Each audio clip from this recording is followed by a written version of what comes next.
आराध्य देव के श्री चरणों में सत सत नमन। मैं अभिनंदन गादिया सूरत से जैन हिंदी ऑडियो बुक में आपका स्वागत करता हूं। अगर आप इस चैनल पर नए हैं तो इसे सब्सक्राइब कर दीजिए और बेल आइकन प्रेस कर दीजिए, जिससे चैनल के नोटिफिकेशन आपको रेगुलर मिलते रहें। कल के अध्याय में हमने सुना था आचार्य भारमल जी का बाल्यकाल, अनबिंधे कान का प्रसंग। भारमल जी का बाल्यकाल संत समागम में बीता। भारमल जी ने कब, कहाँ और किसके पास दीक्षा ग्रहण की? मुनि भारमल जी की संयम जीवन की प्रगति के बारे में। क्या भारमल जी स्वामी जी की शरीर के छाया थे? मुनि भारमल जी के सामने कौन सी समस्या खड़ी हो गई? स्वामी जी ने किस्नो जी को अपने साथ क्यों नहीं रखा और किस्नो जी ने उस पर क्या प्रतिक्रिया दी? मुनि भारमल जी का सत्याग्रह। मुनि भारमल जी ने ऐसा क्या किया कि किस्नो जी ने उन्हें वापस स्वामी जी के पास छोड़ दिया? तीनों घरा बधावना का प्रसंग। अब आगे तेरापन का इतिहास। शासन गौरव मुनि बुद्धमल जी। प्रकाशक जैन श्वेतांबर तेरापंथी महासभा। आचार्य श्री भारमल जी। सर्प का उपसर्ग। साधना के धनी। मुनि भारमल जी बाल्यावस्था में ही बड़े निर्भय थे। जितनी तीव्र उनकी अहिंसा वृत्ति थी, उतनी ही तीव्र निर्भयता भी थी। वस्तुतः अहिंसक को अकुतोभय होना ही चाहिए। अंतरात्मा में जमी हिंसक वृत्ति का एक पार्श्व आक्रमण है तो दूसरा भय। स्वयं अभय हुए बिना दूसरों को अभय नहीं किया जा सकता। अभय को अहिंसा साधना की कसौटी कहा जा सकता है। मुनि भारमल जी की अहिंसा साधना को इस कसौटी पर कसा जाए तो कहा जा सकता है कि वे बहुत ही उत्कृष्ट साधना के धनी थे। नागपास। स्वामी जी संवत 1817 में अपना प्रथम चातुर्मास करने के लिए केलवा में पधारे, तब उन्हें ठहरने के लिए अंधेरी ओरी मिली। तेरापन के प्रति लोगों के मन की असद भावना ही वैसा स्थान देने में कारणभूत बनी थी, ऐसा कहा जा सकता है। स्वामी जी तथा साथ के सभी संतों को लोगों की गुसर फुसर से स्थान की भयग्रस्तता का अवश्य ही पता लग गया होगा। फिर भी लंबे समय तक जनशून्य रहे किसी भी स्थान को लोग भूतों का घर समझने लगते हैं। वैसे ही इसे भी समझते होंगे, यही सोचकर किसी ने कोई वहम नहीं किया। मुनि भारमल जी उस समय 14 वर्ष के बालक थे। वे छाया की तरह स्वामी जी की उपासना में ही रहा करते थे। दैनिक मुनिचर्या की आवश्यकता से कहीं जाना होता तभी वे अन्यत्र जाते, शेष समय वहीं रहते। स्वामी जी का निर्देशन उनके लिए सर्वोपरि था। अध्ययन, स्वाध्याय और लेखन जैसे कार्यों में भी वे स्वामी जी की दृष्टि को आगे रखते। केलवा प्रवास का अपना प्रथम दिन उन्होंने उक्त कार्यों में व्यस्त रहकर व्यतीत किया। सभी कार्य यथाविधि और यथासमय संपन्न होते रहे। किसी प्रकार की कोई बाधा अवरोधक बनकर उनके मार्ग में नहीं आई। सूर्यास्त हो गया, तब सभी मुनि के साथ मुनि भारमल जी ने संध्याकालीन प्रतिक्रमण किया। तत्पश्चात वे परिष्ठापन के लिए मंदिर से बाहर गए। वापस आते समय उन्हें एक उपसर्ग का सामना करना पड़ा। मंदिर द्वार के सामने अचानक ही एक सर्प ने उनके पैरों में आटे दे दिए। चलना संभव नहीं रहा। हो हल्ला मचाना उपयुक्त नहीं था। नागपास में जकड़े वे वहीं के वहीं खड़े रह गए, निश्चल, निर्भय और निर्वाक। बाल मुनि की वह अभय वृत्ति निश्चित ही आश्चर्यजनक थी। ऐसी विषम परिस्थिति में धैर्य बनाए रखना किसी युवा या वृद्ध के लिए भी सहज नहीं होता। वस्तुतः अभय का संबंध अवस्था से उतना नहीं जितना कि मानसिक वृत्ति से होता है। बंधन मुक्ति। बाल मुनि को बाहर खड़े देखा तो स्वामी जी ने अंदर आ जाने के लिए कहा। उन्होंने सर्प उपसर्ग की बात बताई। स्थिति की गंभीरता का पता लगते ही स्वामी जी बाहर आए। नमस्कार महामंत्र का उच्चारण कर उन्होंने सर्प को संबोधित करते हुए कहा, महानुभाव, यदि तुम कोई देव हो और स्थान आदि के विषय में हमें कुछ सूचित करना चाहते हो तो उपसर्ग करने की अपेक्षा स्पष्ट बोलकर कहना ही उपयुक्त रहेगा। स्वामी जी के उक्त कथन को सर्प ने कुछ समझा या नहीं कह पाना कठिन है, पर इतना निश्चित है कि उसने तत्काल मुनि भारमल जी को बंधन मुक्त कर दिया। स्वामी जी उन्हें साथ लेकर अविलंब अंदर पधार गए। अनुमान की सत्यता। स्वामी जी ने नाग उपसर्ग को एक सूचना समझा और स्थान के भयग्रस्त होने का अनुमान लगाया। हर प्रकार की सावधानी के लिए उन्होंने वह रात जाग कर बिताई। मध्य रात्रि के देवागमन और उसके साथ हुई वार्तालाप ने उनके अनुमान को सत्य सिद्ध कर दिया। उस घटना से सबसे बड़ा लाभ यह हुआ कि वह स्थान निरुपद्रव बन गया। अनुकूलता पनपी। लोगों को जब पैरों में सांप लिपटने मुनि भारमल जी की निर्भीकता तथा देव आगमन का पता चला तो वे सब बड़े प्रभावित हुए। धीरे धीरे उनकी द्वेष बुद्धि की उग्रता क्षीण होती गई और अनुकूलता पनपती गई। केलवा को तेरापन का प्रथम क्षेत्र बनने का सौभाग्य प्राप्त कराने में स्वामी जी तथा मुनि भारमल जी का निर्भीक साहस काफी सहायक बना। एक आदर्श शिष्य। प्रथम प्रयोग क्षेत्र। मुनि भारमल जी एक आदर्श शिष्य के रूप में स्वामी जी को प्राप्त हुए थे। स्वामी जी द्वारा निर्दिष्ट कार्य को वे सदैव प्राणपण से पूर्ण करने का प्रयास किया करते थे। स्वामी जी भी अपनी किसी विशेष आज्ञा का प्रयोग पहले पहल मुनि भारमल जी पर ही करके देखा करते थे। साधारण को न तो कसौटी बनाया जा सकता है और न ही उसे कसौटी पर चढ़ाने की आवश्यकता होती है। यह दोनों कार्य विशिष्ट के लिए ही होते हैं। साधारण पत्थर कसौटी नहीं बन सकता तो साधारण धातु को भी कसौटी पर चढ़ाने की आवश्यकता नहीं होती। जिस तरह थोड़ी सी चोट या दबाव से कांच चूर चूर हो जाता है, उसी तरह अधीर पुरुष भी थोड़े से दबाव या निर्देश से घबरा उठता है।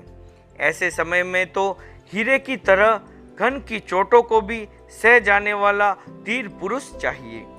स्वामी जी को एक ऐसा ही हीरा मुनि भारमल जी के रूप में प्राप्त हुआ था। वे अपने निर्देशों, अनुभवों तथा मर्यादाओं की उपयोगिता को कसकर देखने के लिए उन्हें अपना प्रथम प्रयोग क्षेत्र मानते थे। एक दंड। मुनि भारमल जी स्वामी जी के प्रमुख शिष्य थे, फिर भी उन्हें कोई विशेष छूट या सुविधा प्रदान नहीं की गई थी। उन्हें तो दूसरों से कहीं अधिक सावधानी से रहना पड़ता था। दूसरों की छोटी मोटी असावधानी जहाँ साधारण रूप में गिनी जा सकती थी, वहाँ उनकी वही असावधानी स्वामी जी की दृष्टि में असाधारण होती थी। वे ऐसी असावधानी करते भी नहीं थे कि उन्हें सावधान करने की कभी आवश्यकता पड़े।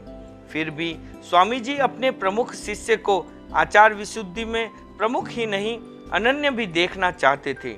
अनेक बार संभावित गलतियों के लिए उन पर दंड लगा दिया जाता था। अपने हित के लिए समझकर वे उन सारे निर्देशों को वहन करने में कभी पीछे नहीं हटते थे। जब वे बाल्यावस्था में थे तब एक बार स्वामी जी ने उन पर यह प्रतिबंध लगाया कि यदि कोई गृहस्थ तुम्हारी त्रुटि निकाले तो तुम्हें दंड स्वरूप एक तेला 3 दिन का उपवास करना पड़ेगा। मुनि भारमल जी ने उस आदेश को निर्मल्यवत ऐसे सहज भाव से शिरोधार्य कर लिया मानो वह गुरु द्वारा दिया गया मीठा प्रसाद हो। उनकी विनीतता इतनी प्रबल थी कि उन्होंने उसमें कोई गली निकालने का भी प्रयास नहीं किया।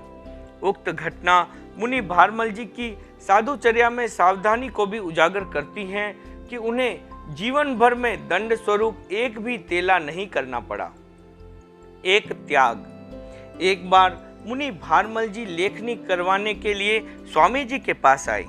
वे बाल्यावस्था से ही लिपि कला में निपुण हो गए थे। वे अपनी लेखनी प्राय स्वामी जी से ही करवाया करते थे। स्वामी जी सदा स्वावलंबन के पोषक रहे थे, अतः उस छोटे से कार्य के लिए उनका वह परावलंबन उन्हें अखरता था। संभवतः अनेक बार ऐसे अवसर आए होंगे कि स्वामी जी किसी कार्य में व्यस्त रहे हो, अतः लेखनी करने का उन्हें समय न मिला हो, और केवल इसी एक कारण से मुनि भारमल जी को अपना लेखन स्थगित रखना पड़ा हो। स्वामी जी इस क्रम को कहकर भी बंद कर सकते थे, पर उसमें तो केवल शिष्य की आज्ञाकारिता ही स्पष्ट होती। उन्होंने जिस प्रकार से उस क्रम को रोका वह वस्तुतः मुनि भारमल जी के विनीत भाव और श्रद्धा भाव की परीक्षा भी थी। स्वामी जी ने लेखनी हाथ में ली और बिना किसी पूर्व भूमिका के मुनि भारमल जी से कहा, आज से तेरी लेखनी करने का त्याग है। उसी दिन से उनका वह परावलंबन समाप्त हो गया। वे अपनी लेखनी स्वयं करने लग गए। स्वामी जी ने एक झटके में ही उनके परावलंबन को दूर कर दिया। कुशल लिपिकार मुनि भारमल जी का लिपि कार्य प्राय निरंतर चलता रहता था। उन्होंने अनेक ग्रंथों की प्रतिलिपियां की थी। उनकी हस्तलिखित अनेक पुस्तकें आज भी संघ में सुरक्षित हैं। आज उनका ऐतिहासिक महत्व है, पर उस समय तो वे अत्यंत आवश्यकतावश लिखी गई थी। संघ में उस समय सूत्र, सिद्धांतों तथा व्याख्यानों आदि की प्रतियां बहुत ही कम थी। जो कुछ भी प्राप्य था वह सब अपने ही बलबूते पर था। बाहर से किसी के द्वारा प्राप्त होने की कोई गुंजाइश नहीं थी। लोग आहार पानी देने तक में परहेज किया करते थे, तब सूत्र आदि की प्रतियां तो देखने को भी मिलनी कठिन थी। उनको सुलभ करने का उपाय केवल एक ही था कि उन्हें लिखा जाए। इसलिए जहां कहीं से भी कोई प्रति कुछ दिनों के लिए मिलती तो उसकी प्रतिलिपि कर ली जाती। मुनि भारमल जी ने स्वामी जी द्वारा विरचित प्राय सभी ग्रंथों की प्रतिलिपि की थी। आज उनकी वे प्रतियां स्वामी जी के ग्रंथों की प्रामाणिक प्रतियों के रूप में बहुत ही महत्वपूर्ण हो गई हैं। उन ग्रंथों के अतिरिक्त भी उन्होंने काफी लिखा था। वे एक कुशल लिपिकार थे। कहा जाता है कि उन्होंने 5 लाख पद प्रमाण ग्रंथों की प्रतिलिपि की थी। आचार्य काल में भी आचार्य भारमल जी का सामान्य मुनि काल तो लिपिकार के रूप में रहा ही था, परंतु युवाचार्य काल एवं आचार्य काल में भी उनका लिपिकार परिपूर्ण जागरूक रहा। इधर स्वामी जी रचना पूरी करते और उधर 2-4 दिनों के अंतर से युवाचार्य श्री उनकी प्रतिलिपि पूर्ण कर लेते। अनेक प्रतियां तो ऐसी हैं जिनका रचना काल और लिपि काल एक ही मिलता है। उदाहरण के लिए तेतली पुत्र का आख्यान बतलाया जा सकता है। स्वामी जी ने उसकी रचना काल संवत 1857 आश्विन कृष्णा आठम दिया है। उधर युवाचार्य श्री ने उसका लिपि काल भी वही दिया है। 19 गीतिकाओं की वह रचना 5 पन्नों में लिखी हुई है। लगता है स्वामी जी प्रतिदिन जितना निर्मित करते, युवाचार्य श्री प्राय उतना ही लिख लिया करते थे। आचार्य काल में भी उनका लिपि कार्य चलता रहा था। स्वतंत्र प्रतियां लिखने के अतिरिक्त वे दूसरे की अधूरी प्रति को पूरा करने में भी अपना श्रम और समय लगा दिया करते थे। एक बार मुनि रायचंद जी ने स्तंभकार्थ सहित दशासूत्र स्कंद सूत्र लिखना प्रारंभ किया। 45 पन्नों में पहले उन्होंने अपेक्षाकृत बड़े अक्षरों में मूल पाठ लिखकर संवत 1863 चैत्र शुक्ला आठम को देवगढ़ में पूर्ण किया। उसके पश्चात उस पाठ पर अपेक्षाकृत छोटे अक्षरों से टब्बा लिखना प्रारंभ किया। 2 पंक्तियों भी पूर्ण नहीं कर पाए थे कि किसी कारण से उन्होंने उसे छोड़ दिया। यह भी हो सकता है कि अध्ययन को प्रमुखता देने के लिए उसे छोड़ दिया हो। कालांतर में आचार्य भारमल जी ने उसे लिखकर संवत 1865 मिक्सर कृष्णा सातम को कोठारिया में पूर्ण किया। एक प्रति और लिखो। युवाचार्य भारमल जी ने स्थानांक सूत्र की प्रति पूर्ण की और उसे स्वामी जी के सम्मुख रखा। उन्होंने उसे उलट पलट कर देखा और बोले, ऐसी ही एक प्रति और लिखो। युवाचार्य श्री ने साश्चर्य पूछा, 2 का क्या उपयोग होगा?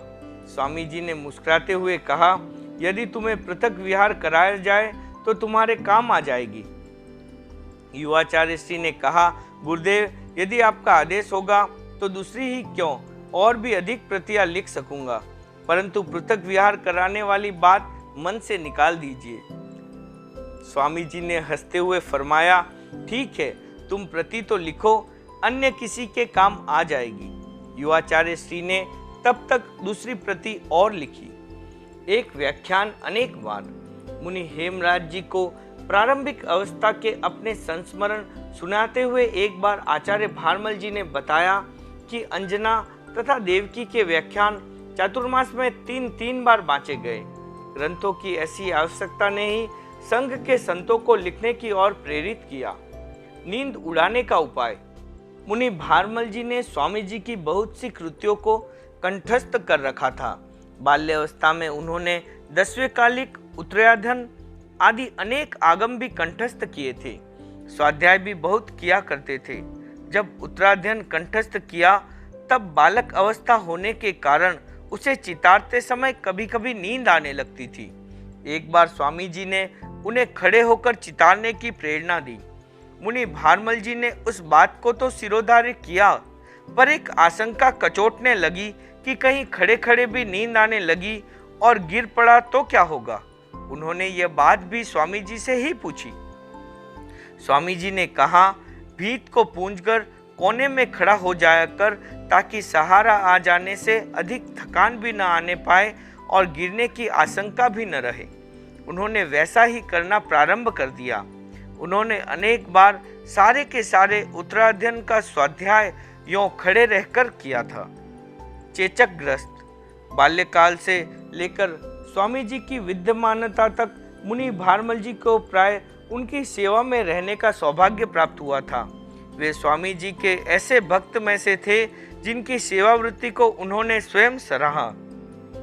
फिर भी कुछ ऐसे अवसर आए जब उन्हें कारणवशात स्वामी जी से पृथक रहना पड़ा। स्वामी जी के शिष्य मुनि संतोष चंद जी और मुनि शिवराम जी थली में विहरण कर रहे थे। टालोकर मुनि चंद्रभान जी एवं तिलोकचंद जी वहां गए और उन्हें भ्रांत कर फंटा लिया। स्वामी जी संवत 1837 के पादु चातुर्मास के पश्चात उन्हें समझाने के लिए मारवाड़ से थली की ओर पधारे। बोरावड़ तक पहुंचे तब युवाचार्य भारमल जी को चेचक निकल आई। आगे जाना आवश्यक था, इसलिए युवाचार्य आदि 3 संतों को छोड़कर स्वामी जी एक संत को साथ लेकर आगे पधारे। लाडनू, बिदासर, राजलदेसर और रतनगढ़ होते हुए वे चूरू तक पधारे। वहां मुनि संतोष चंद जी एवं शिवराम जी से मिले, उन्हें समझाया, परंतु उन्होंने चंद्रभान जी से वचनबद्ध हो जाने के कारण पुनः संघ में सम्मिलित न होने में अपनी विवशता प्रकट की। तब स्वामी जी कुछ दिन वहां ठहरकर वापस बोरावड़ पधार गए। इस प्रकार चेचक ने युवाचार्य भारमल जी की अनवरत सेवा में कुछ दिनों के लिए जो बाधा उपस्थित कर दी थी वह समाप्त हो गई। पृथक चातुर्मास। मुनि भारमल जी का एक चातुर्मास भी स्वामी जी से पृथक हुआ था। संवत 1824 के चातुर्मास में स्वामी जी कंटालिया में थे, जबकि मुनि भारमल जी बगड़ी में। कहा जाता है कि वहां उन्हें बुखार के कारण रुकना पड़ा। स्वामी जी अपनी निर्णित तिथि के अनुसार बगड़ी से कंटालिया पधार गए। मुनि भारमल जी को साधारण बुखार था, अतः उन्हें कुछ साधुओं सहित बगड़ी में ही छोड़ गए और कह गए कि बुखार उतरने के बाद कंटालिया आ जाना। वहां से कंटालिया केवल 11 किलोमीटर की दूरी पर ही स्थित है, परंतु दोनों के बीच एक बरसाती नदी पड़ती है। स्वामी जी कंटालिया पधारे तब तो वह सूखी थी, परंतु मुनि भारमल जी को बुखार उतरा तब तक वर्षा हो जाने के कारण उसमें पानी आ गया। दूसरी ओर जाने का मार्ग अवरुद्ध हो गया। उसी विवस्था में उन्हें वह चातुर्मास स्वामी जी से पृथक करना पड़ा। धारा के दोनों ओर। कुछ दिनों के पश्चात जब नदी का वेग कम पड़ गया, पानी थोड़ा थोड़ा सा बहता रह गया, तब गुरु शिष्य दोनों का संपर्क संभव हो सका। बीच में पानी की धारा बहती रहती और उसके ऊपर से गुरु शिष्य की धर्म चर्चा की धारा बहने लगती। स्वामी जी एक तट से आवश्यक आदेश निर्देश देते और दूसरे तट से मुनि भारमल जी उन्हें यथावत ग्रहण करते। इस प्रकार कुछ देर वहां ठहरने के पश्चात अपने अपने स्थान की ओर विदा हो जाते। उस चातुर्मास में उक्त प्रकार का मिलन बहुधा होता रहा। एक तरफ भक्ति का उद्रेक था और दूसरी तरफ वात्सल्य का। परम भक्त मुनि भारमल जी की जीवन घटनाओं से पता लगता है कि वे आगम कथित विनीत शिष्यों के लक्षणों से परिपूर्ण थे। वे स्वामी जी के हर आदेश को मम लाभोति पेहाय यह मेरे लाभ के लिए ही है, इसी प्रेक्षा से स्वीकार करते थे। इंगित और आकार के अनुकूल तो वे किया ही करते थे, पर मन की भावना को भी परिपूर्ण रूपेण जानने का तथा तदनुकूल कार्य करने का भी उनका प्रयास रहता था। वे प्रतीक्षा नहीं करते थे कि गुरु कहे तो करूं, अन्यथा मुझे क्या करना। ऐसे आदर्श शिष्य के प्रति गुरु भी प्रसाद युक्त हो तथा उन्हें विपुल श्रुत और अर्थ से लाभान्वित करे तो यह कोई आश्चर्य की बात नहीं है। ऐसे परम भक्त शिष्य ही वस्तुतः गुरु तथा गुरु प्रदत्त ज्ञान का गौरव बढ़ाते हैं। स्वामी जी के उत्तराधिकारी। उपयुक्त व्यक्ति। स्वामी जी ने जिन शासन में आचार विशुद्धि की जो नई लहर पैदा की थी, उसे चिर जीवित रखना तभी संभव था जबकि उनके उत्तराधिकारी भी उतनी ही सावधानी से संघ की देखरेख करते रहे। यह देखरेख तभी संभव हो सकती थी जबकि उत्तराधिकारी स्वयं अत्यंत सावधान हो और किसी की भी स्खलना पर भेदभाव रहित होकर उसे टोकने का साहस रखते हो। ये सब गुण मुनि भारमल जी में प्रचुर मात्रा में थे, अतः वे स्वामी जी के एक उपयुक्त उत्तराधिकारी थे। उन जैसे योग्य शिष्य के रहते हुए स्वामी जी इस ओर से सर्वथा निश्चिंत थे। योग्य नियुक्ति। स्वामी जी ने प्रारंभिक 15-16 वर्ष मुख्यतः अपने विचारों के प्रचार प्रसार में ही लगाए। उसके पश्चात उन्होंने देखा कि अब जनता में धर्म के प्रति अभिरुचि जागृत हो चुकी है और धीरे धीरे संघ की सर्वतोमुखी प्रगति अपने ही बल पर चालू हो गई है, तो उन्होंने अपना ध्यान संघ की आगामी व्यवस्था की ओर भी लगाना प्रारंभ किया। उस दिशा में उन्होंने सर्वप्रथम 2 कार्यों पर प्रमुख रूप से ध्यान दिया। प्रथम, उत्तराधिकारी की नियुक्ति और द्वितीय, संघ की सुव्यवस्था के लिए मर्यादाओं का निर्माण। संवत 1832 मार्गशीर्ष कृष्णा 7वीं के दिन स्वामी जी ने मुनि भारमल जी को अपना उत्तराधिकारी घोषित किया और युवाचार्य पद पर नियुक्ति के प्रतीक रूप में उन्हें पछेवड़ी उड़ाई। स्वामी जी ने अपने उस कार्य से आगामी आचार्यों के लिए भी एक दिशा निर्देश दे दिया कि इस संघ में भावी आचार्य कैसे नियुक्त किए जाने चाहिए। उस नियुक्ति से उन्होंने वस्तुतः योग्य व्यक्ति को योग्य स्थान प्रदान करने की एक स्वस्थ परंपरा डाल दी। आचार संहिता का प्रारंभ। युवाचार्य पद प्रदान करने की योजना के साथ ही स्वामी जी ने संघीय मर्यादाओं के निर्माण का भी सूत्रपात किया। उन्होंने उस समय तक एक नियुक्ति पत्र तैयार किया और वह संवत 1832 का लिखत कहलाता है। उसे तेरापन का प्रथम मर्यादा पत्र एवं तेरापन के संविधान की नींव का प्रथम पत्थर कहा जा सकता है। उक्त लेख पत्र लिखने से पूर्व स्वामी जी ने संभाव्य मर्यादाओं को संतों से खूब चर्चा लिया और उनकी आवश्यकता को समझाकर सबका समर्थन प्राप्त किया। उसके पश्चात लेख पत्र लिखा और युवाचार्य की नियुक्ति के साथ ही उस पर सब संतों के हस्ताक्षर करवाए। उस समय संघ में 11 साधु थे, लगता है सभी वहां उपस्थित थे।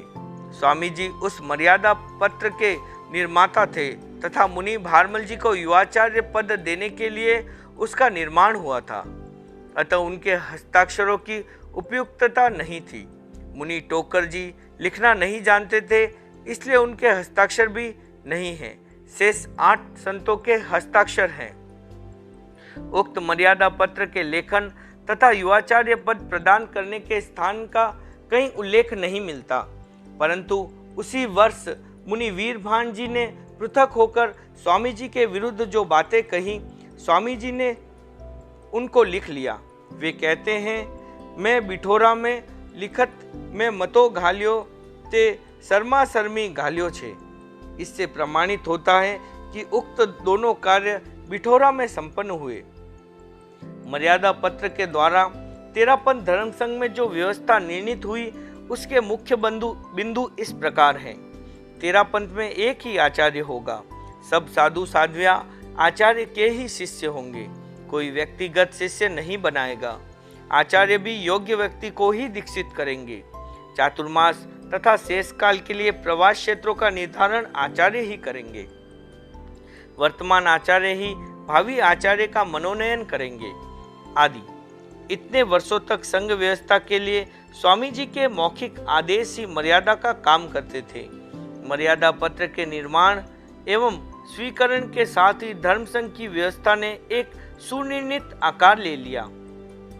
उक्त आचार संहिता का वह प्रारंभ स्वतः ही किसी ऐसे शुभ अवसर पर हुआ लगता है कि फिर आगे से आगे अनेक मर्यादाएं यथा समय बनती रही और इस प्रकार अनायास ही तेरापन को एक परिपूर्ण संविधान प्राप्त हो गया। वीर गौतम की जोड़ी। मुनि भारमल जी अत्यंत कोमल प्रकृति के होने के कारण सभी के लिए समान रूप से आदरणीय थे।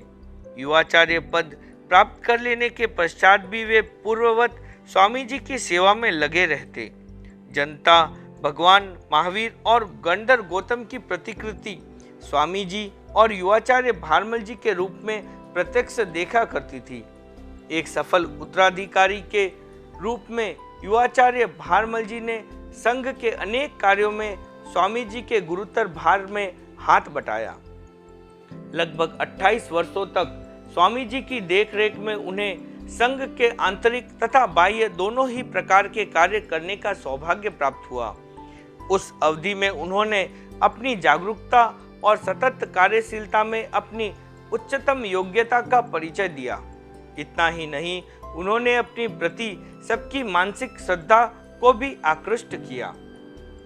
पूर्व भव का संबंध। युवाचार्य भारमल जी ने स्वामी जी का विश्वास जीत लिया था। इसका पता उनके प्रति स्वामी जी ने अपनी अंतिम अवस्था में जो शब्द व्यक्त किए उससे लगता है।